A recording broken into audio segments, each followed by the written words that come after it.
Wait லாஸ்லாம் பண்றீங்கன்னா கண்ணை மூடிட்டு இந்த ரெசிபி சேவ் பண்ணிக்கோங்க. ஒரு சொட்டு எண்ணெய் கூட யூஸ் பண்ண போறதில்ல. கேரளாவுடைய ஃபைபர் ரிச்சான மட்டை அரிசி கூட புரோட்டீன் ரிச் பச்சைப்பயிறு. ஸோ இந்த கேரளா பச்சைப்பயிறு செகப்பரிசி ரைஸ் உண்மையாவே ஹெல்த்தியா அண்ட் இதை நீங்க உங்க வெயிட் லாஸ் ஜர்னியில் யூஸ் பண்ணலாமான்னு நம்ம பார்க்கலாம் வாங்க. அண்ட் இந்த மாதிரி ரெகுலரா வெயிட் லாஸ் டிப்ஸ் உங்களுக்கு வேணும்னா ஃபாலோ தட்டிக்கோங்க. 100 கிராம் நம்ம செகப்பரிசி எடுத்தோம்னா 350 கேலரிங்க. அதுல 4ல இருந்து 7 கிராம் நார்ச்சத்து இருக்கு. 100 கிராம் பச்சைப்பயிறு எடுத்தோம்னா அதுலயும் 350ல இருந்து 370 கேலரிங்க. ஆனா 25ல இருந்து 28 கிராம் புரோட்டீன் இருக்கு, 7 கிராம் நார்ச்சத்து இருக்கு. 50 கிராம் நம்ம தேங்காய் எடுத்தோம்னு வைங்களேன், அதுல 175 கேலரி இருக்கு. புரோட்டீன் பாத்தீங்கன்னா 2 கிராம் இருக்கு, நார்ச்சத்து 2 கிராம் இருக்கு. ஆனா ஓவராலா 3 டிஷ்ஷுமே பயங்கர ஹெல்த்தியான டிஷ். ஏன்னா எண்ணெய் இதுல ஆட் பண்றது இல்ல.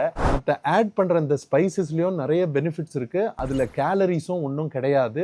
ஸோ ஓவராலா இதை நீங்க வீட்டில் செஞ்சு சாப்பிடுறீங்கன்னா இது ஒரு அருமையான டிஷ்.